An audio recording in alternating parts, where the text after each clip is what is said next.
సిద్దిపేట జిల్లా కేంద్రంలోని బీజేఆర్ భవన్లో పీడీఎస్యు ఆధ్వర్యంలో శిక్షణా తరగతులు జరుగుతున్నాయి. రాష్ట్ర స్థాయి విద్యా వైజ్ఞానిక రాజకీయ శిక్షణా తరగతులు ఇవాల్టికి 3వ రోజుకు చేరుకున్నాయి.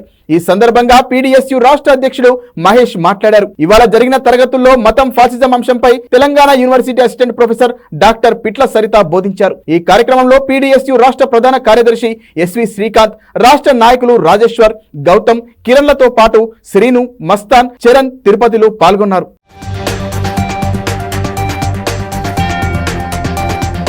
ప్రగతిశీల ప్రజాస్వామ్య విద్యార్థి సంఘం పీడీఎస్యు తెలంగాణ రాష్ట్ర కమిటీ ఆధ్వర్యంలో సిద్దిపేట జిల్లా కేంద్రంలో బాబు జగజీవన్ రామ్ భవన్లో 3 రోజులుగా రాష్ట్ర విద్యా వైజ్ఞానిక రాజకీయ శిక్షణ తరగతులు ముగించుకోవడం జరిగింది.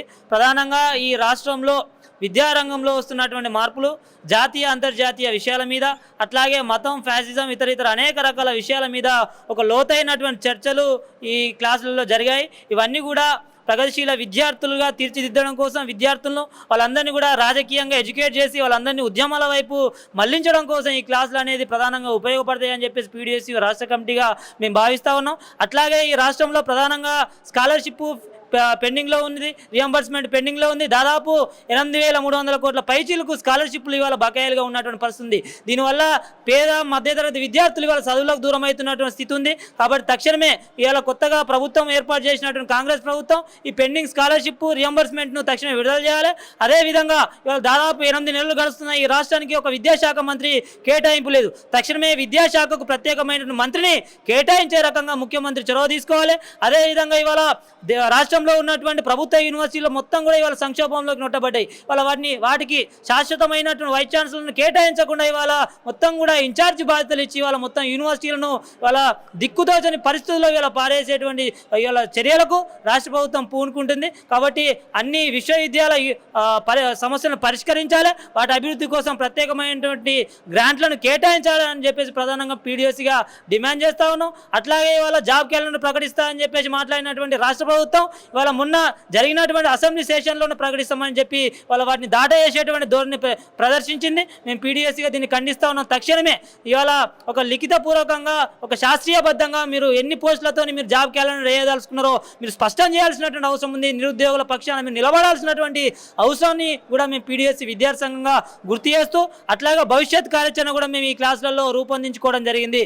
ఈ నెలలో గురుకుల సమస్యల మీద సర్వేలు, అట్లాగే నిరసన కార్యక్రమాలు చేయాలని చెప్పేసి మేము పీడీఎస్యు రాష్ట్ర కమిటీగా భావిస్తా ఉన్నాం. అట్లాగే రెండో డిమాండ్ ఈ స్కాలర్షిప్ పెండింగ్ రియంబర్స్మెంట్ మీద రేపటి నుంచి రాష్ట్ర వ్యాప్తంగా పీడీఎస్యు విద్యార్థి సంఘం ఆధ్వర్యంలో భారీ ర్యాలీలు అన్ని మండల కేంద్రాల్లో రాష్ట్ర వ్యాప్తంగా నిర్వహించాలని చెప్పేసి మా క్యాడర్ కూడా మేము పిలుపుకోవడం జరిగింది. అట్లాగే మూడోది, ఈ రాష్ట్రంలో విపరీతమైనటువంటి కోట్లాది రూపాయల విద్యా వ్యాపారానికి పాల్పడుతున్నటువంటి చైతన్య విద్యా సంస్థలను ప్రభుత్వం తక్షణమే వాళ్ళు స్వాధీనం చేసుకోవాలి. ఇవాళ అనుమతులు లేకుండా, మౌలిక పరిస్థితులను కల్పించకుండా ఇవాళ మొత్తం కూడా విద్యార్థుల జీవితాలతో ఇవాళ చెలగాట మారుతున్నటువంటి పరిస్థితి ఉంది. కాబట్టి తక్షణమే రాష్ట్ర ప్రభుత్వం రేవంత్ రెడ్డి, చైతన్య నారాయణ మీద వాళ్ళ స్టాండ్ ఏంటో ఇలా రాష్ట్ర ప్రజానికానికి వాళ్ళు స్పష్టం చేయాల్సినటువంటి అవసరాన్ని కూడా పీడీఎస్గా డిమాండ్ చేస్తా ఉన్నాం. శ్రీ చైతన్య విషయాల మీద ప్రభుత్వం కలగజేసుకోకపోతే రానున్నటువంటి 15-20 రోజులలో మేము చెలో శ్రీ చైతన్య విద్యా సంస్థలు అనేటువంటి కార్యక్రమం తీసుకొని అన్ని చైతన్య విద్యా సంస్థల మీద భారీ ఎత్తున మేము ధర్నాలు, ఆందోళన కార్యక్రమాలు చేస్తామని చెప్పేసి కూడా ఈ సందర్భంగా మేము రాష్ట్ర ప్రభుత్వాన్ని హెచ్చరిస్తా ఉన్నాం. విద్యారంగ సమస్యలు పరిష్కరించాలని చెప్పేసి డిమాండ్ చేస్తా ఉన్నాం. పీడీఎస్యు తెలంగాణ రాష్ట్ర రాజకీయ శిక్షణ తరగతుల్ని సిద్దిపేట జిల్లా కేంద్రంలో బీజేఆర్ భవన్లో విజయవంతంగా ముగించడం జరిగింది.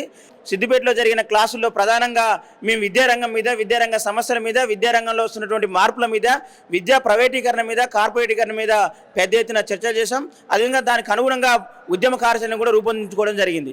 ప్రధానంగా ఈరోజు రాష్ట్రంలో బర్నింగ్గా ఉన్నటువంటి అంశం గురుకుల విద్యార్థులు రోజుకొకరు చనిపోతున్న పరిస్థితి ఉంది. ఇప్పటికైనా ఈ రాష్ట్ర ప్రభుత్వం స్పందించి గురుకుల విద్యార్థుల మరణాల మీద సిట్టింగ్ జడ్జితో న్యాయ విచారణ జరిపించి వాళ్ళకి వసతులు కల్పించాలని చెప్పేసి మేము పీడీఎస్ విద్యాసంఘంగా డిమాండ్ చేస్తూ ఉన్నాం.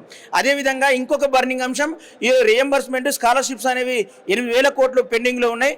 ఈ రాష్ట్ర ప్రభుత్వం దీని మీద తక్షణమే స్పందించి విద్యారంగానికి నిధులు పెంచి ప్రత్యేకమైన గ్రాంట్ల ద్వారా విద్యార్థులకు బాకీ పడ్డటువంటి ఈ డబ్బుల్ని వెంటనే తిరిగి చెల్లించాలి. తొలగించాలని చెప్పేసి మేము డిమాండ్ చేస్తూ ఉన్నాం.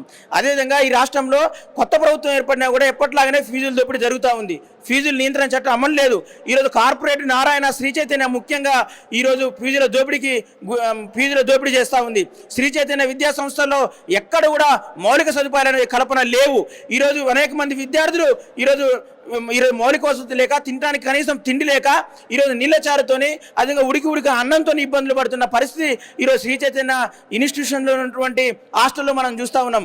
కాబట్టి ఫీజులు దండుకుంటున్నటువంటి ఈ శ్రీ చైతన్య మీద సిబిఐతోని ఈడీతోని అదేవిధంగా ఏసీబీ లాంటి దర్యాప్తు సంస్థలతోని విచారణ జరిపించి బాధ్యుల్ని యాజమాన్యాన్ని వెంటనే అరెస్ట్ చేసి వీళ్ళ మీద కేసులు బుక్ చేయాలని చెప్పేసి మేము డిమాండ్ చేస్తూ ఉన్నాం. అదేవిధంగా ఈరోజు విచ్చలవిడిగా పర్మిషన్ లేకుండా నడుస్తూ ఉన్న స్కూళ్ళు కాలేజీలు శ్రీ చైతన్య స్కూళ్ళు కాలేజీలు మనకు కనబడుతూ ఉన్నాయి. కాబట్టి విద్యాశాఖ అధికారులు ఇప్పటికైనా స్పందించి ముఖ్యంగా ఈ శ్రీ చైతన్య విద్యా సంస్థ మీద పర్మిషన్ లేని శ్రీ చైతన్య విద్యా సంస్థల్ని మొత్తం కూడా రద్దు చేయాలి. అక్కడ చదువుకున్న విద్యార్థుల్ని వేరే విద్యా సంస్థకి ట్రాన్స్ఫర్ చేయాలని చెప్పేసి మేము డిమాండ్ చేస్తున్నాం. అదేవిధంగా వచ్చే విద్యా సంవత్సరానికి ఈ శ్రీ చైతన్య విద్యా సంస్థకి మొత్తం కూడా అడ్మిషన్ల ప్రక్రియ నిలిపివేస్తూ విద్యాశాఖ నిర్ణయం తీసుకోవాలని చెప్పేసి మేము డిమాండ్ చేస్తూ ఉన్నాం. లేని పక్షంలో విద్యాశాఖ అధికారిని రాష్ట్ర ప్రభుత్వాన్ని బదనాం చేస్తూ బాధ్యులను చేస్తూ పెద్ద ఎత్తున తెలంగాణ రాష్ట్ర వ్యాప్తంగా మేము ఉద్యమిస్తామని చెప్పేసి ఈ సందర్భంగా శ్రీ చైతన్య విద్యా సంస్థల యాజమాన్యాన్ని అదేవిధంగా ఈ రాష్ట్ర ప్రభుత్వాన్ని విద్యాశాఖ అధికారులను మేము హెచ్చరిస్తా ఉన్నాం.